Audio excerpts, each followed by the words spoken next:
Ned Yost made clear he is returning for the 2018 season. So what do you think next year will be Ned's ninth season in Kansas City, with over 600 wins, 2 pennants, and a championship?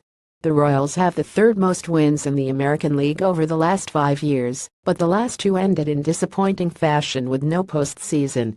Ned still has some obvious flaws. He plays Alcides Escobar every day, despite Esky being one of the worst hitters in baseball. He hit Mike Moustakas sixth every day, even though Moose is among the league leaders in home runs. He has been criticized for leaving starting pitchers in too long. His bullpen usage has been questioned, particularly for being too loyal to Kelvin Herrera and Joakim Soria despite some struggles. On the other hand, many of the problems this year are on the players. The offense was dreadful in April, not much Ned could have done about that.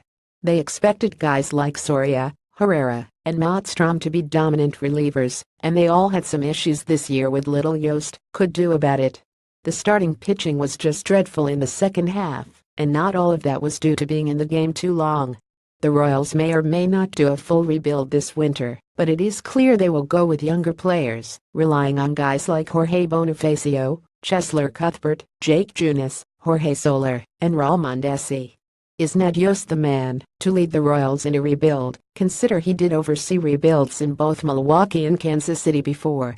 But will he want to stick around to see it through? And if not, should the Royals get someone who will? Ned Yost has been praised for his leadership and loyalty to players, but will that continue to work with a new crop of players if Eric Hosmer, Mike Moustakas, and Lorenzo Cain leave? Will Ned have the same kind of clubhouse dynamic? The Royals' question is uncertain.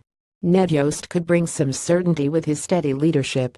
He has a championship ring in Gravitas now, and has been around the block once or twice.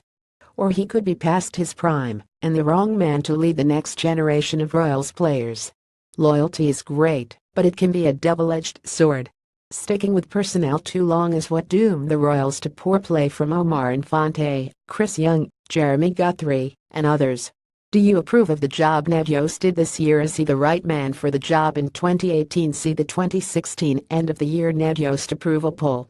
60% 574 votes, 39% 380 votes, 954 votes total. Vote now.